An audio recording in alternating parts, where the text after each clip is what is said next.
Herkese merhaba, Çiçekli Mutfağım kanalına hoş geldiniz. Bugün pırasa sevenler için muhteşem bir tarif paylaştım. Gerçekten de pırasa sevenler bu çorbaya bayılacak ve şunu da kesin olarak söylemek istiyorum. Pırasa sevmeyenler bile bu çorbaya bayılacak. Eminim herkesin seveceği bir lezzet olacak. Tarifimi güvenle deneyebilirsiniz. Aynı zamanda tek başına doyuran muhteşem bir çorbadır. Yani yanına ana yemekle yapmanıza hiç gerek yok. Ve şimdi bütün detaylarıyla hemen tarifime başlıyorum.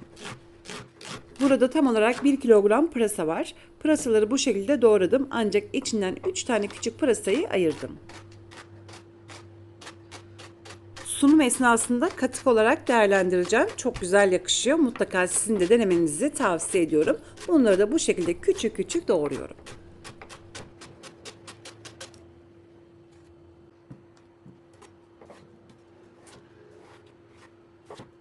2 tane orta boy büyüklükte patates kullandım. Patatesleri de bu şekilde doğruyorum. Tarifimi güvenle deneyebilirsiniz. Vazgeçilmez bir çorba tarifiniz olacak. Sizlere garantisini veriyorum. Bu arada buraya kadar gelen kıymetli takipçilerimden ben yine her zaman olduğu gibi bir emoji rica ediyorum. Bu bir çiçek olabilir, bir böcek olabilir ya da herhangi bir mesaj olabilir. Hiç fark etmez. Konuyla da ilgili bilginiz veya bir tecrübeniz de varsa bizlerle paylaşırsanız çok mutlu olurum. Şimdiden herkese teker teker teşekkür ediyorum.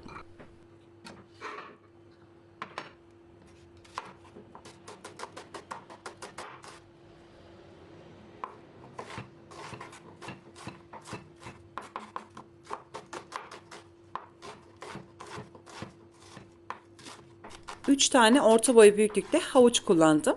Ve soğanları da şimdi doğruyorum. Soğan istediğiniz kadar kullanabilirsiniz. Ben mor soğan kullandım evde olduğu için. Fark etmez. İstediğiniz kadar soğan kullanabilirsiniz. Kış aylarında olduğu için bol miktarda kullanmanızı tavsiye ediyorum. Özellikle şu anda gribal enfeksiyonlar çok yaygın. Ne kadar çok yemeklerde soğan kullanırsanız o kadar iyi olacaktır.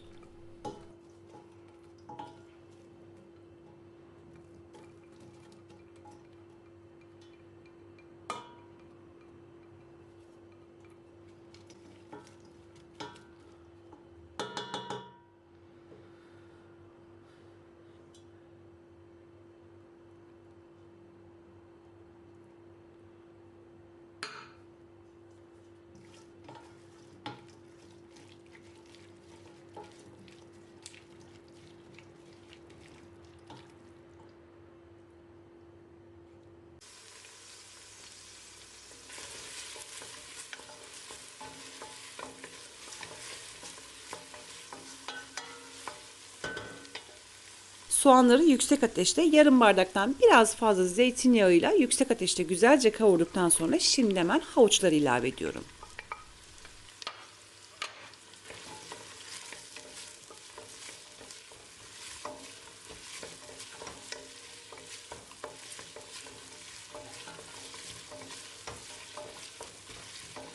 Çok az çay kaşığının ucuyla zerdeçal, zencefil ve evinizde varsa köri kullanmanızı tavsiye ederim ama çok az lütfen kullanın. Daha fazla olmasının açıklamalar kısmına bu malzemelerin bütün detaylarını tek tek yazacağım.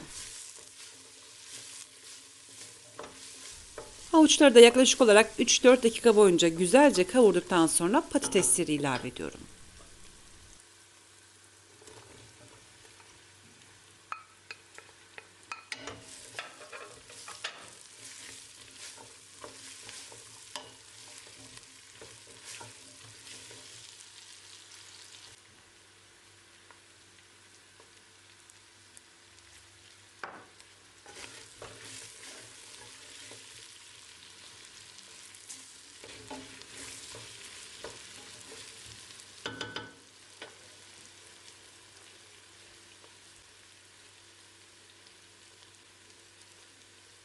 Patatesleri de güzelce kavurduktan sonra şimdi hemen pırasaları ilave ediyorum.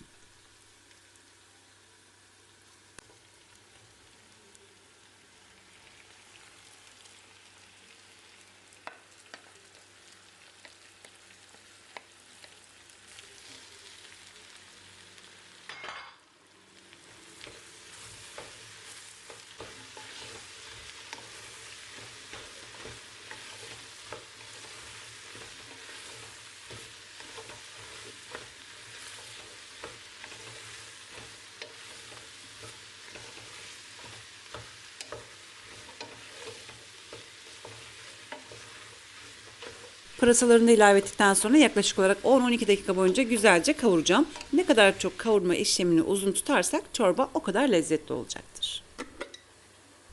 Bir iki tane de acı biber koyacağım. Ben bunu buzluktan çıkarttım. Yaz mevsiminde ben buzluğa koyuyorum. Çok güzel oluyor. Bu tarz yemeklerde kullanabilirsiniz. Eğer evinizde yoksa kullanmayabilirsiniz tabii ki de ama aklınızda bulunsun. Gerçekten de bütün yemeklere çok güzel yakışıyor.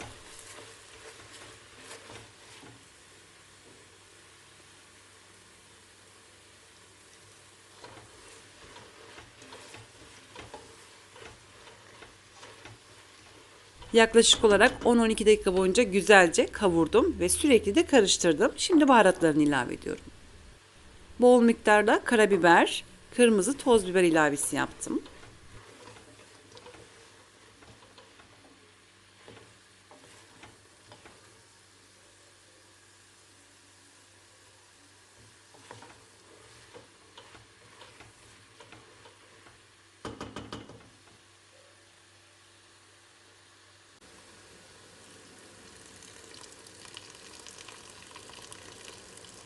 Ve şimdi kaynar su ilavesi yapıyorum.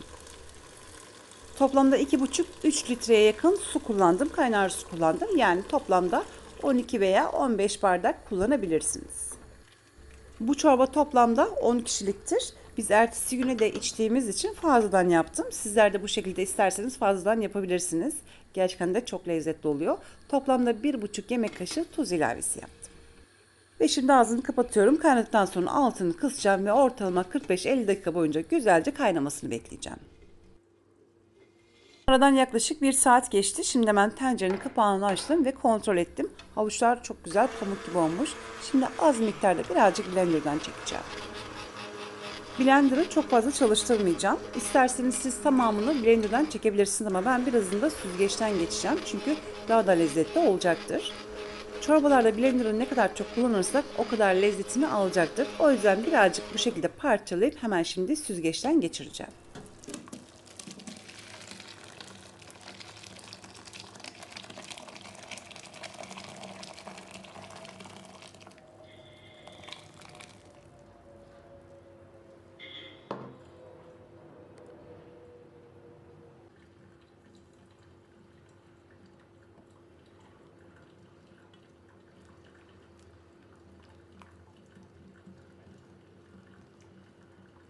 Evet, isteyen izleyicilerim bu şekilde yapmayabilir. Tamamını çektikten sonra biraz sonra posaları kalacak. Onları da ellerimle güzelce geçireceğim. İsterseniz 2 defa da bu süzgeçten geçirebilirsiniz. İkinciye daha kolay olacak. Saniyeler içerisinde süzgeçten akacaktır. Bu şekilde yapıldığında daha da lezzetli oluyor. Dediğim gibi istemeyen izleyicilerim yapmayabilir. Tencereyi hemen ocağa alacağım. Tekrardan kaynatmam gerekiyor. Yaklaşık olarak 30 dakika boyunca kaynaması gerekiyor.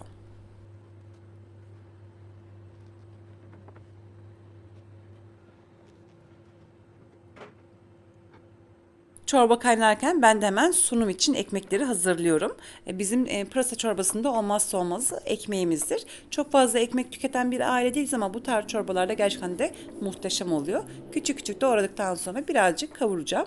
Ardından da tereyağıyla kavurma işlemine devam edeceğim. Böyle kıtır kıtır olacak. Çok güzel yakışıyor çorbalara.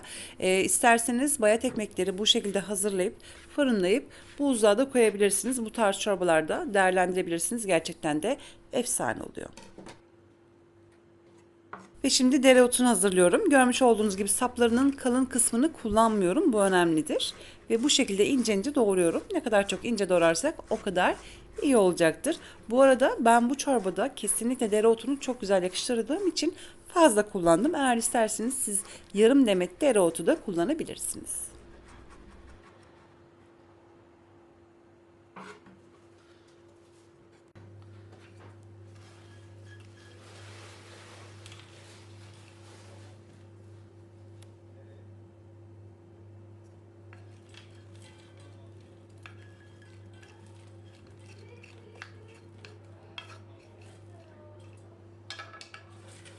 Evet, sıcacık ekmeklerimiz hazır. Son aşamada tavaya indirmeden bir miktar tereyağı ilavesi yaptım. Biraz sonra çorbanın sunumunda bu ekmekleri değerlendireceğim.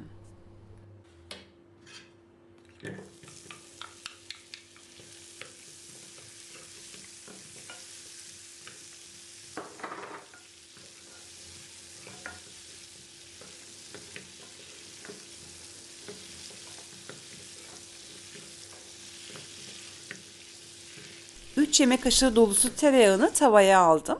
Güzelce eridikten sonra birazcık kaynattım kısık ateşte. Ardından ince ince doğramış olduğum dereotunu ilave yaptım.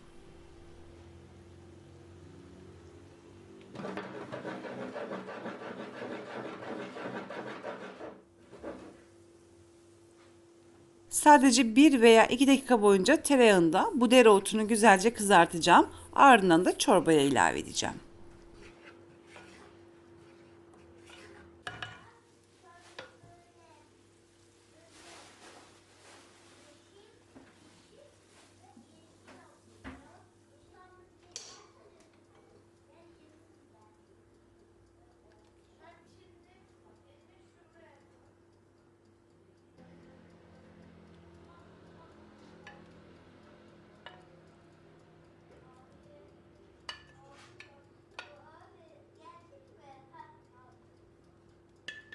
Dereotunu ilave ettim. Ve gerçekten de muhteşem bir çorba oldu. Birazcık daha kaynasın. Biraz sonra ocağın altını kapatacağım. Ve şimdi çorbanın katığını hazırlıyorum. Bir tencereye bir miktar zeytinyağı aldım. Çeyrek bardağından bir miktar fazla. Ve küçük küçük doğramış olduğum, ilk başta ayırmış olduğum pırasaları ilave ettim. Üzerine 1,5 yemek kaşığı un ilavesi yaptım. Şimdi ocağa alıyorum. Kızartabildiğim yere kadar kızartacağım. Ne kadar çok kızarırsa o kadar iyi olacaktır. Biraz sonra sunumda ben bunu kullanacağım, değerlendireceğim ve gerçekten de çorbaya çok güzel bir lezzet katacaktır.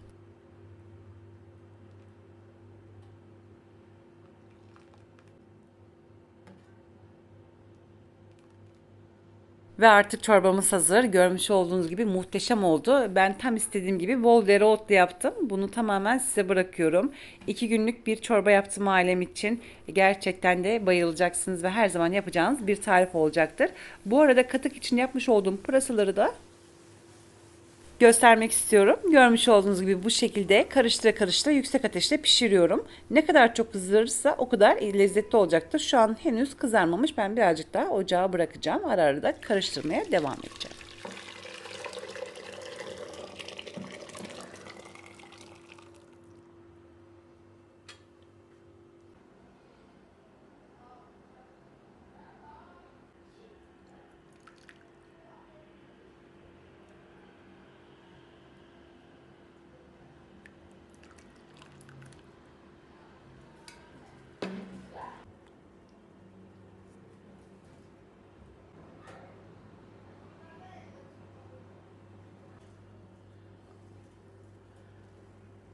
Ve hemen kızım için bir kase çorba alıyorum. Görmüş olduğunuz gibi muhteşem oldu. Kıvamı harika. Bol limonla servis etmenizi tavsiye ediyorum. Hemen bu kaseyi kızıma veriyorum. Şu anda sabırsızlıkla bekliyor. Çok seviyor gerçekten. Şimdi ikinci kaseyi hazırladım. Yine bol limon sıkıyorum. Ve bir miktar da katık ilavesi yapıyorum.